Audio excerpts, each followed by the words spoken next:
What up, my freaks? RuinouSinsight here with part 27 of my Total Warhammer 3 modded Belegar Ironhammer campaign. Well, as we saw last time, the hordes of Nagashazar lie mostly silent with a tiny little army of Skaven slaves here remaining, but we did manage to capture the place and got ourselves a fairly nice province that's actually making a decent amount of cash as well, at 750 gold per turn. We also do have access to Bugman's Rangers out of here, though I guess it's probably still better to recruit them out of Karadromar, mostly because of the significant recruitment cost reduction that the place offers. Though it is going to be a while until Zufbar is upgraded to tier 4, such that we can get the bonus +5 armor for units recruited there, and I'd like Belegar's army to be fully maxed out, as we're only on turn close to 40, and he'll be using those Bugmans for the next 100 turns or so. Anyway, in terms of what we gotta do right now, fortunately we saw that MORGHUR has showed up here, so we'll be attacking him, and hopefully destroying his army and then proceeding to Montenas. We do have to decide whether we want to actually peace out with the Pirates of Sartosa, though, and I'm leaning towards a yes, mostly because if we leave this place with both armies to head towards Montenas, these guys are probably just gonna sail out and go for Tobaru again, which obviously can't defend itself. Let's also double check. Yes, okay, wait. We have non-aggression pact available with Talzin, which we're going to do immediately. They're not going to join any wars, I doubt it anyway. Let's see. Anybody we would like them to? Let's say Sylvania. Yeah, it's not going to happen. Okay. Yeah, let's do that. And that'll hopefully counteract any negative relationship we get by piecing out with the pirates there. And I think the rest of that is good. Alright, so pirates will peace out with you, at least for now. 2k free money. You might be right. Let them do their own thing, and then we'll attack them again in 10 turns. This also won't stop us from doing the Undead Skaz grudge, because all we have to do is raid their territory, which we can still do.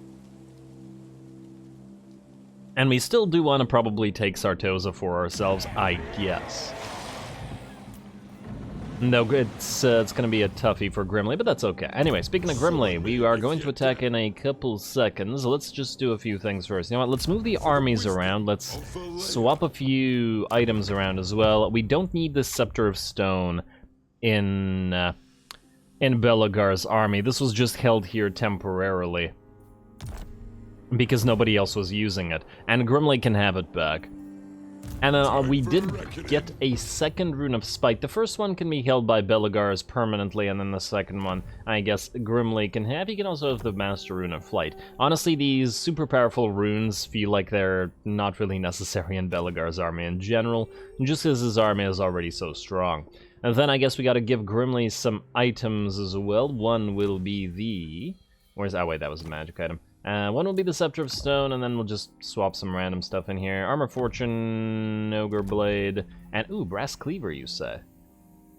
Alright, let's go Brass Cleaver instead. I'd like to put that into Belegar's army, but he doesn't need it right now. Maybe when he starts fighting Scarbrand or somebody that's actually threatening. Oh, look at that, Potion of Foolhardiness. Let's delete you, and let's also delete the Ruby Ring of Ruin, both of which are kind of meh. And got a Sword of Strife out of it. Yeah, not so bad. And then we don't have any extra talismans, unless I'm mistaken. We will forge some eventually, but for now, I'm not gonna bother. Also because I don't want to take the extra time. Now you have... Did I not give you the Master Rune of Flight? Yeah, there you go. Did I misclick it? I swear I gave it to him. Whatever. Alrighty, there you go. You're good, my friend. Barundin, you probably could also use runes and items. Give you a Rune of Fire. Let's just give you some cheap stuff. Gambler's Armor, Sword of Might. You're probably not going to get too much use out of it. You know what? You can have an Ogre Blade. And there you go, and nothing else. Not the Master Rune of Adamant. We're going to give that to Belegar, because he's always up front. Alrighty, let's move everybody else, and then we're going to attack. Let's see, Alaric Ranulfson, you're going to keep staying where you are. Ooh, I want to remember to put these guys where they need to be as well. Constructor Morgrimel. I'm going to put you right here to reduce the cost, the construction cost of all this stuff here. And then you're going to go here as well, Brock. And then you're going to go here as well, Dalit. And there we go. We'll do buildings afterwards. Fimber, you kind of have to stay where you are until that Skaven Plague has run its course, so just stay where you are. Ooh, are you in Sumpit right now? No. Go back to Karak Eight. Oh, that's my bad. I should not have sent you to Sumpit. Oh, you better not.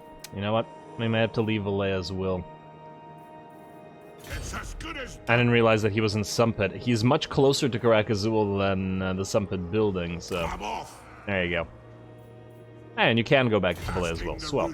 Then Kazran. You're gonna stay here, but we're gonna move you to Karak Draj next turn when we reduce the upkeep costs there. Then it's you guys. You guys are going to transfer your armies. Let's in fact put you, let's say, in to Karak Dromar. Let's march Stancia there. And then we'll join your units or your armies or whatever together. Like so, not via this stance, like so. Alrighty. And we got 1 unit extra. Well, technically there are no units extra because these 3 have to be transferred. Alright, fine. Just take the miners with blasting charges for now. And then you can travel down here and transfer them to Fimber. I'm just wondering whether we should transfer him the cannon as well. Cannon would work with these guys. I kind of tempted to give him the, give him one of the Thunderers as well. Even though this is the start of our Thunderer army, we can always build more Thunderers. Seems a little bit weird to have just the 1 Thunderer in Fimbers, and it's not like he's going to be... you know what, let's do 1. Do 1 for now. Like so. Alright, that should round out the army. To some degree. And this army still remains viable, and we can just do a little bit of a swap with a few units. Then what we're gonna do... Cazador, I've been wanting to get you your Slayers. I think we only have 1 available right now, but that's fine. Let's do this. Move out of the settlement. We'll move Laric into Oakenhammer.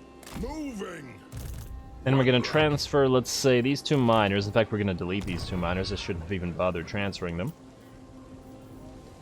And we'll get the Ulthar's Raiders, the Rangers with Great Weapons, Regiment of Renown, because no other army is going to have as many, and then 1 Slayer since we only have 1 capacity. I guess we could get a Giant Slayer or something else, but honestly I'm disinclined to spend 3.5k on this, at least at the current time. Let us put you into Ambush stance, right there. Although you're not healing much. And Vlad is recruiting. You know what, maybe for 1 turn...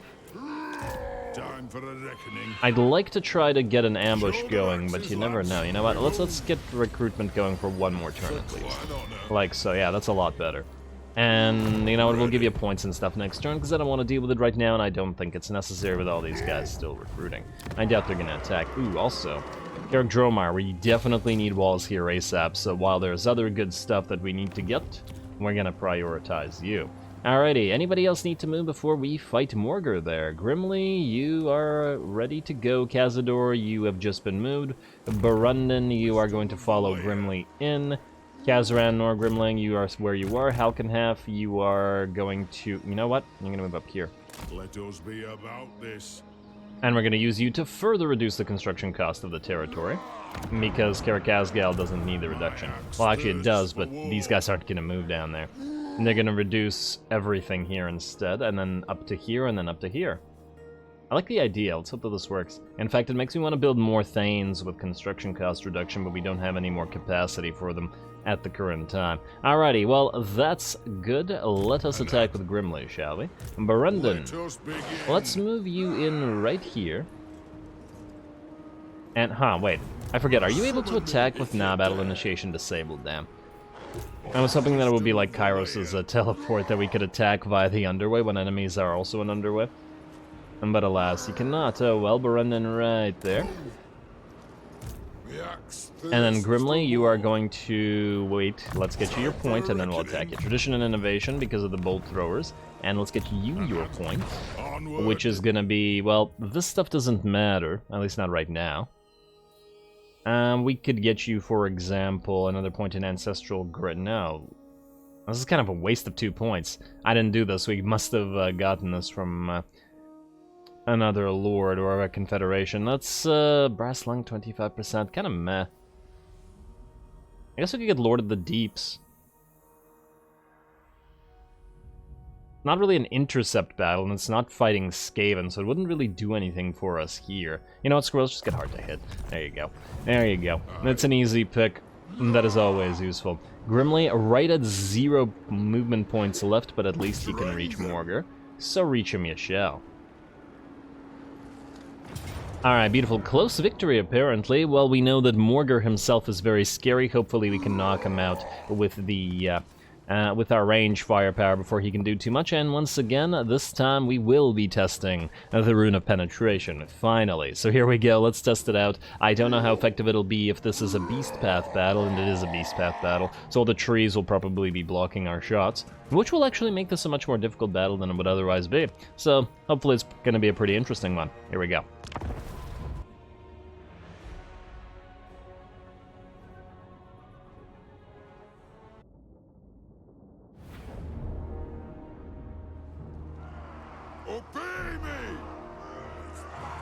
Alright, Grimly, they'll obey you. Frankly, your army has already followed you through hell, and I'm sure they'll obey every command, but Grimly's work is never done. He may have retaken Kavzar, but now he's going to try to destroy Morghur for good, and we're going to start that off by going after this, this Feral Manticore out here. Giant Feral Manticore, I should say, and hitting it. Wow, like every single shot missed. Oh, bolt throwers. There you go, finally landing a hit. I just saw like 12 shots miss. Yeah, okay, I see the problem. So the first one stuns the man. Oh no, they wasn't stunned there. Just 4 shots missed and another 8 shots missed. Come on. Bolt throwers, what are you doing? For a second I was gonna say, well, one bolt thrower stuns it, and then the rest miss while it's in its stun animation, but clearly that's not the case. Taking quite some time to bring this thing down, considering it's being focused down by 3 bolt throwers. About, let's see, a full minute nearly of fire against it, and it's only lost 3.5k health. Looks like they're not particularly useful at killing flyers, as I think a couple little Groms would have done much better, at least in my experience, but who knows? Maybe not, depends on the accuracy once again.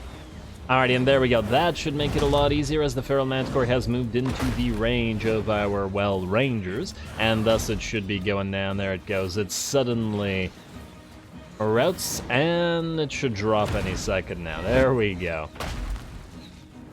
At the very least, it was considerably softened up by virtue of the bolt throwers firing at it, and there we go, it gets knocked down and is completely wasted because the rest of the enemy army hasn't even bothered to try to move forward, which is fine by us because we are waiting for the reinforcements to arrive. 7 more Rangers at full HP, unlike some of the ones in here, as well as another Lord and the remains of the Grumbling Guard, as they're still pretty badly damaged. Alrighty, and there we go, just as our reinforcements arrive on the field, the enemy decides to move in as well. Quite nice of them to wait, but I'm not complaining about it.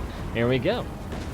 Let's see what we can do. Our bolt throwers are going to try to focus the more useful units, like the Tuskor Chariots, and it looks like they've done some decent damage to them as well, though of course the trees and the terrain in this Beast Path is really going to be quite problematic.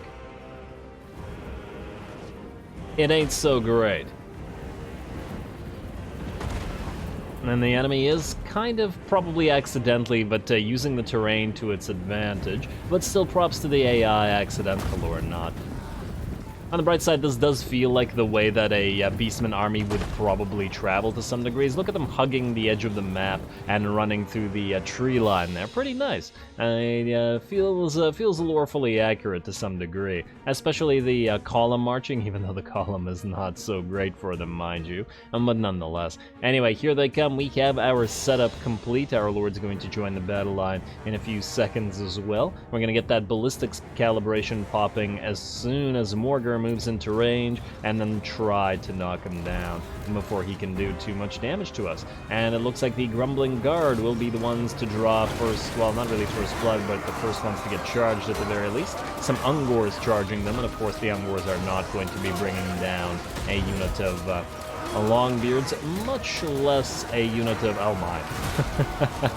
Here comes the Chaos Spawn. Well, they're not going to bring down the Grumbling Guard quickly, I should say. And now that the Chaos Spawn are in, and hopefully these guys can hold them off long enough. Morghur has also moved in, and here we go. We're going to start trying to focus him down as best we can. It worked in previous battles, and we're going to hope that it works again. And Grimly is going to try to block them off. He was mostly here to try to block off Morghur, and unfortunately Morghur is going to come to him instead.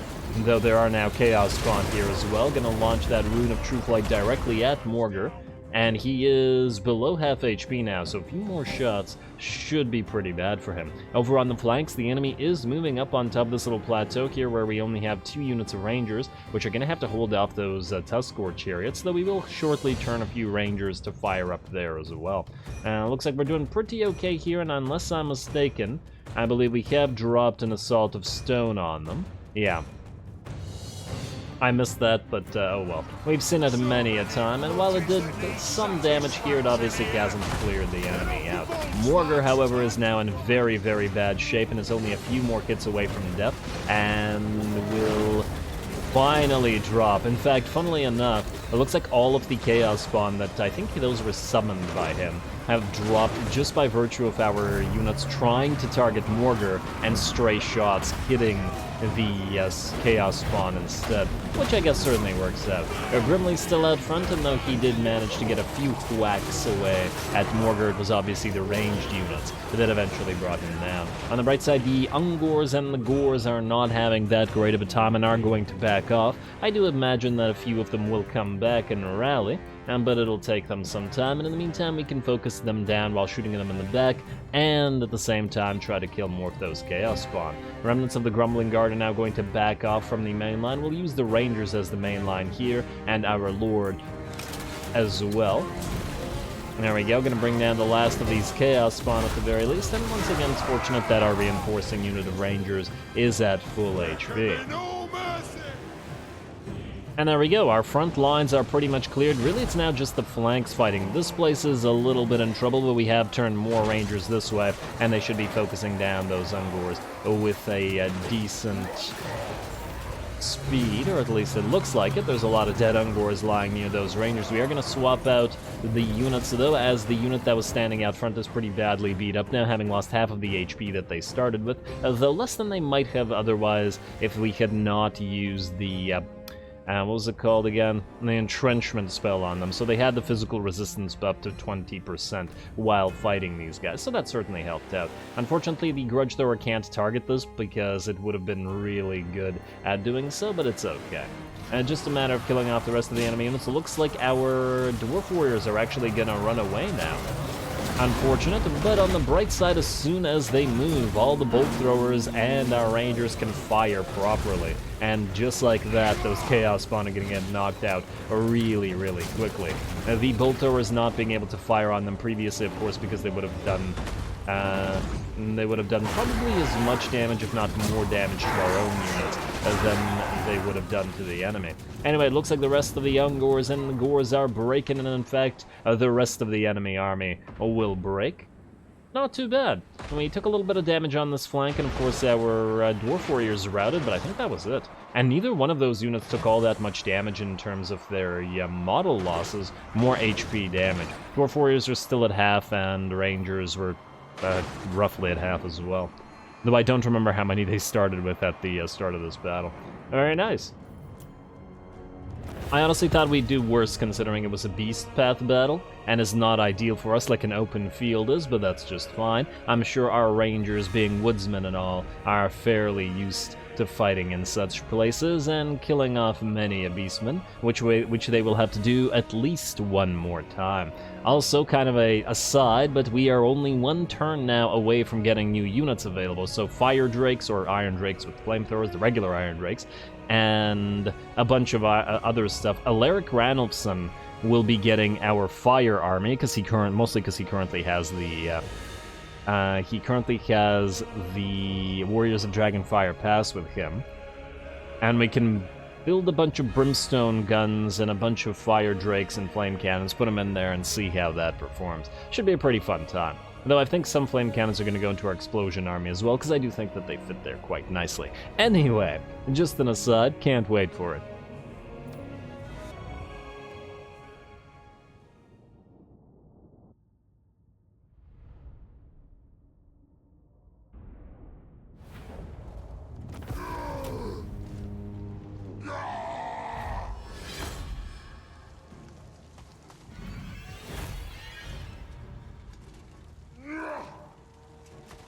Alrighty, not too bad, a trivial, I should say, at least where most of the units were concerned, though unfortunately we weren't able to chase down and destroy a decent amount. Obviously the trees blocking our shots contributed fairly greatly to a decent amount of the enemy escaping, but at least their elites, namely their Manticore and Morghur and all their Chaos Spawn, have fallen. Would have been nice to be able to get the Tuskors as well, but you can't have everything. Looks like a decent amount of Oath Gold as reward for this, so we're gonna take that. Our own losses were barely existent, and I believe primarily on the Dwarf Warriors that were out front there, which is as it should be anyway, and one of the units of Rangers, I think it was this one, that was also out front and fighting. Yes, let's execute and loot that.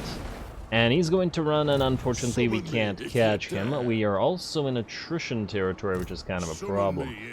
You could go into raiding stance, but alas, that won't help. You could also go into encamp stance.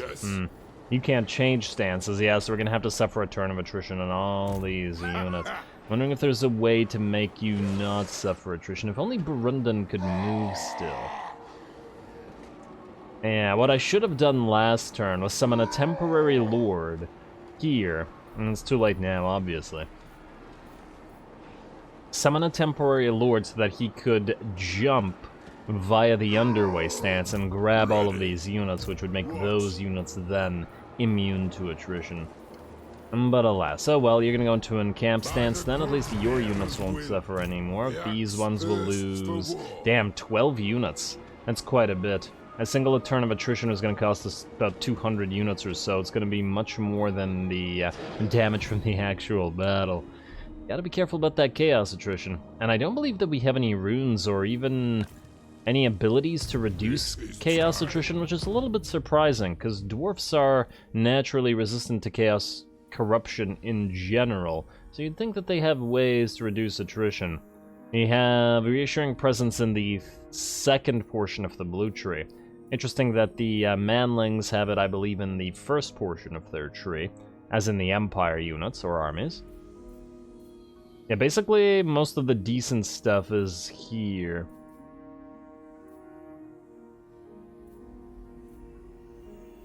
Yeah, the first portion of the blue tree is garbage for the dwarves. It's a little bit unfortunate, but what can you do? At least dwarf lords should still pretty much all be able to reach this eventually, over time, because they don't have a lot of other points to spend elsewhere. So at least it'll work out eventually. Always eventually. Now we got money to spend on buildings, so we'll be doing that. We are going to wait, I believe, on this place, on Blood River Valley, right? Because you can go... Oh, wait, you can go to Iron Rock. We could go to Dock Haraz. We can't do it this turn, but we would be able to do it next turn if we wanted to. But I also don't really want to wait too long. It would be a pretty significant reduction in the money, though. Alright, well, speaking of, let's upgrade some stuff. So, Crooked Fang Fort, this is where we are now. Let's upgrade the Dwarf Keep, which is free, but not so much just because of these guys, but rather because of the faction-wide reduction we have to the construction of main settlements. Just out of curiosity, when unbuffed, this costs 2.4k. And when with these guys, it's free. That's a pretty nice save. Alrighty, Crooked Fang Fort, you're probably going to need walls. I don't really want to build walls here, but frankly, if these guys attack, and they inevitably will, we will have to wall up. Although that said, if we take the initiative ourselves and take these territories, they won't be able to take advantage of it, but we can always delete that building later. Alrighty, Karad I guess you're gonna get a mine. Right, this is Karak Asgal. I selected the wrong place. Crooked Fang Fort, Dringo Karaz. You are going to get a woodman's hut. You know what, let's just build everything here while we have the reductions as high as they are. And then you can go back to Karak Asgal. and then reduce a little bit for the Scrat Mine, but we're not going to spend on the Granary. We also don't have the Masters of Stone and Steel in this territory, but frankly we probably won't, because we'll just keep venerating the ancestors. Now, rest of you, you need to head up to Karak Eight next, or for next turn, so let's move you here. And let's move you here. You're actually going to be able to reach Dog Karaz, and you, in a single march stance, will not, but it'll still be a little bit more reduction. Alright, let's wait for next turn then, to do Barak-Var. And then Constructor Furrowbrow, let's have you slowly move out there in Valea's Will stance. You will also reduce the cost, but you can also reduce the damage to our public order. Actually, speaking of the damage to our public order, I think for one turn we're going to not collect the income here. Because it's already negative, it's already past 75, which means we're getting -1 control to all provinces from this province alone. And we can't really have that right now. I mean, ideally we can have that like never, but right now it's quite the issue. In fact, we're going to delete the granary here and we're going to replace it with a public order building. It looks like we're going to be needing one everywhere. Yeah, it would be nice to have the granaries. Honestly, we're gonna delete the Scrat Mine here, at least for now. It's only a tier 1, and we're gonna replace it with more public order. We should probably double check pretty much all provinces shortly, not necessarily right now. Oh, Angrund can get another upgrade as well. These guys can briefly visit Angrund. Are you able to reach this in one turn? Yes, indeed you are. Alright, beautiful. So we'll do Angrund next turn as well, just gotta make sure that it's in Masters of Stone and Steel and Karak Eight as well. Alright, everybody's looking good. Also, we are currently in... Wait, did I move you past? Could have done this one for cheap. Oh well, I guess we'll do it for cheap next turn then. I guess we'll be saving a lot of money. Alright, well, let's take a look at the systematics. So, Angrund we're saving, the vaults we're holding on to as well. Eight Peaks, same for you. Blood River Valley, same for you. Death Pass, same for you. And Blackwater and Zufbar. Now, we will never get the reductions here. We could get the upgraded walls at Zufbar, although it's not super necessary at the current time. And I'm not willing to pay 6k just for a frickin' mustering hall. A tier 3 military building, 6k. It's a little much. We can get the iron smelter, though. More money, more iron. It's not that expensive. We might go back and build the walls at Zufbar, but hold on to it for now. Eastern Badlands, we just did, and in fact, having just done it, we can switch you back to venerate the ancestors. And yeah, we still need to upgrade the Woodsman's Hut, but it's not a big deal.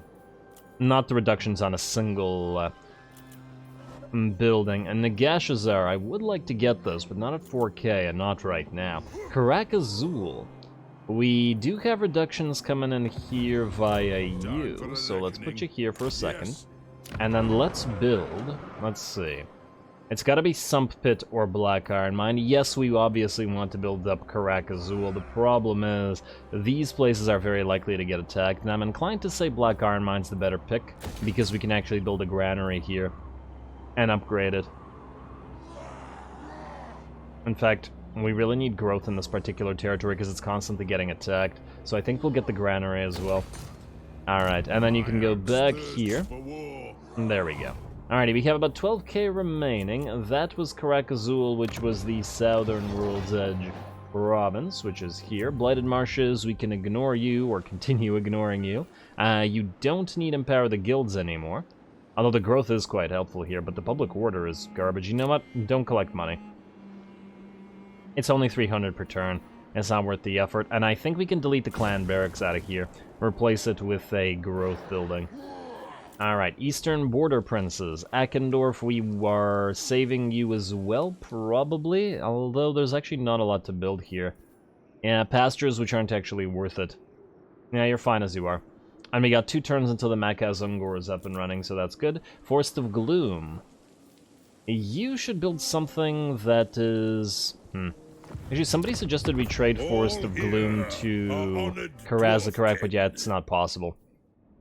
Unfortunately. It would have been actually a nice thing to do because it's a red territory, just allow them to deal with it. But unfortunately, it looks like Forest of Gloom actually only borders Varenka Hills and Akendorf, even though it's technically right beside Kazakit-HA. It doesn't border them by it doesn't border it by road, so it doesn't count. Anyway, That was the last thing, right? Other than... Let's see, Blighted Marshes, we did Astalia, Ooh, wow, that's problematic. You know what, we probably don't need the Ranger outpost here, but we'll keep it for at least a few turns, just in case. What if we lose half our army fighting the remnants of MORGHUR'S stuff at Montanas? Grompeak, you are good. Yeah, really, it's just the Forest of Gloom, and I'm genuinely not sure what to build here. We could do a Makazungor here, actually. It's probably never going to generate money. And if it does, it'll probably take ages. Yeah, we could do a little more military-focused province here, and just anything that essentially gives stuff to adjacent provinces. Probably not the construction site, but yes to the guild marketplace. Income from all buildings. That'll work. It'll probably be worth it even at only one province, or at least I think. Nah, that's not bad. Let's go Makazungor here. And there you go. And that way the Forest of Gloom can serve some purpose. Honestly, these single territories actually do have a good use when they're in the middle of a bunch of your provinces, when you can do that, when they actually border a bunch. Unlike Massive Orcal, for example, which technically only borders Quinnell. And I guess unlike the Forest of Gloom, but like the Griffin Wood. So, yeah. Alright.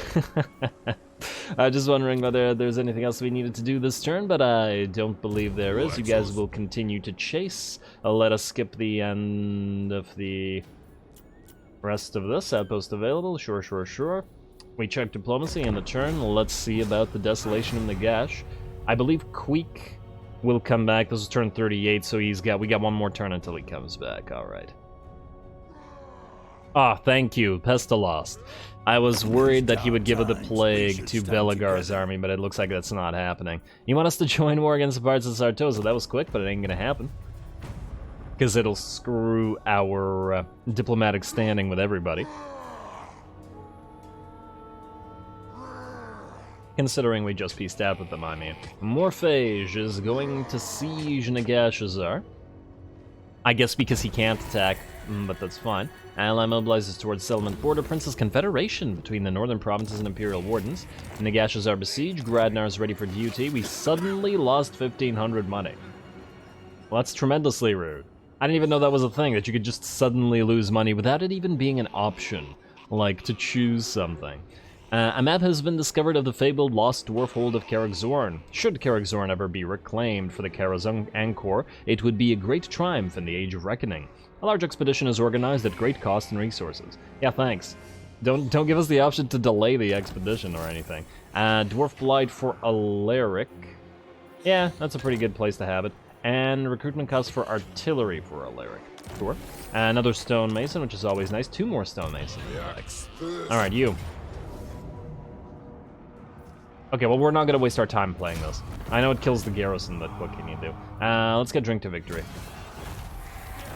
Faction Destroyed Clan Carrion, there you go. You can buff up Nagashazar a little bit further by popping into Valea's Will as well. Public order here is quite negative. Huh. Man, really? That's with the Tier 4 Feasting Hall. Damn, the public order with the Dwarfs is an issue.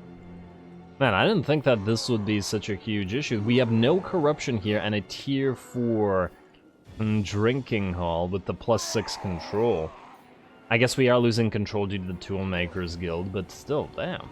Alright, well, Belegar. I see Queek is not back, so we're just going to quickly sack this. Hopefully we can do so via auto-resolve. Looks like low casualties. I kind of still don't trust it, but I'd rather not waste our time fighting such a garbage little stack. Let's also get you your point. Which is definitely going to be Dowie Firepower. There we go. Reload time 10% for Rangers, missile resistance another 15% for Rangers, and another 12% missile strength. Very, very nice. Considering they have a gold shield, and let's see, that's 15% missile resistance, and I think we get something that gives them even more later on. It's going to be pretty obnoxious. Very nice. There's an aura, I think, that also gives them further missile resistance off of one of these guys. Or if they don't have it yet, they will soon. Next up, you. We're going through, I believe, Sparring Partner to try to get Grimac. Actually, Grimac is kind of useless. Causes fear for Accompanying Lord. I'm pretty sure Accompanying Lord already has something that gives him fear. And the rest of this I'm not sure we care about though, so I guess we'll just keep doing it this one. It's sparring partner, and that I guess we really want. And like you mean it, I mean there's definitely good stuff here. I'm tempted to get Scarred Veteran as well, and we probably will. But for now, sparring partner. Yes, alright, now you can attack. Auto-resolve. Alrighty, a little bit of damage on you two, certainly, but what can you do? We're gonna sack the place again, and hey, another 46 Oath Gold, I'll take it. A free Brewmaster. Oh, I should have cancelled the tech, but oh well. Hey, you got Plunderer, Belegar. Lord of the Angrund. Probably not something dwarfs want, generally speaking, but it's fine. And then you cannot move into our own territory, so move this way past the Desolation. And then Queek, I believe, should come back next turn. Hopefully he'll appear here, and then we'll attack him. Attack it, or actually occupy it at that point, which will allow us to heal up, so this means that the damage that we've taken now is probably pretty irrelevant. Alrighty, next up, and what I wanted to do is this. Cazador, you're going to go into ambush right outside this territory, right outside Oakenhammer. And we're gonna hope that we can draw Vladdy into a fight. We can also get you your point. You have other stuff? Yeah, you have other stuff. Let's get you Tactician. Keep powering up all those Rangers with great weapons. We gotta also keep an eye on getting more regular Slayers, although... yeah, we would be able to if we got a Slayer Shrine, but where the heck are we gonna get a Slayer Shrine? You're gonna go back into Oakenhammer? They can't afford a Slayer Shrine. But oh well. Yeah, and we're gonna have to essentially defend Oakenhammer for a while. Now, you guys, we need you to go into your jumpy stance, alright? And it looks like you have to go this way, because both of you have to be there. Alright, so you're gonna go right there. And you're gonna go right behind him right there. Alright, good, and then we attack Montenas. I'm a little bit concerned about that army, though. The remnants of the army. They probably moved away. The question is where. They may very well go after Tobaro with what they had left. Kinda makes me tempted to summon a temporary lord there, like Gradnar, for example, or for Recruiter Scaff Hogmog. And there's no extra research ones. You know what? Let's briefly do Scaff. I don't want to do Gradnar because he's a much higher level, so if there's an emergency, we need to be able to pop Gradnar up to help us out. So, Hogmog, you're going to be in here, and if they attack, well, then you're going to defend. Hopefully, I haven't just doomed you. 1 point, eh? Probably going to have to go Rune of Oath and Steel. It's still a fairly useful rune. Yeah. And the garrison here is going to take a long time to regenerate. Alrighty, well, these guys are ready. I guess we are... You know what? I think this is probably a pretty good place to call it. We're basically out of time. We have a little bit of admin to do, but no more battles right now. I think we'll save it for next time, especially as we will have to end the turn. And I'm hoping that Vlad will either fall for the ambush, or if he doesn't... He may even just straight up attack us. I mean, he's got a full stack here and a half stack here. Actually, more than a half stack, a 3/4 stack. Is this actually a bad idea? I don't know. You guys let me know what you think. What do we have in the garrison out of Oakenhammer? You know what? I shouldn't have deleted those miners. They probably could have helped. I didn't realize how much stuff these guys had. Might be quite problematic because we don't have range superiority in this particular situation. Maybe if we get another unit of Slayers, like a unit of Giant Slayers, that could help. On the other hand, we could just risk it and try it anyway. I'll think about it. We might still just risk it. If only one of the armies, like if the ambush doesn't get foiled, it'll be fine. Both armies together will probably be a little bit much. At the very least without losing units, and that would mean having to recruit units and waste more money, which we just don't have. At least until the Confederation penalty is gone, which is kind of screwing us over right now, and forcing us not to collect income in a bunch of places. Anyway, as I said, calling it here. Next time we hopefully destroy Morghur and hopefully get a nice big battle against Vlad. Stay tuned for that. Don't forget to leave a like and comment. All glory to the algorithm. And thanks for watching.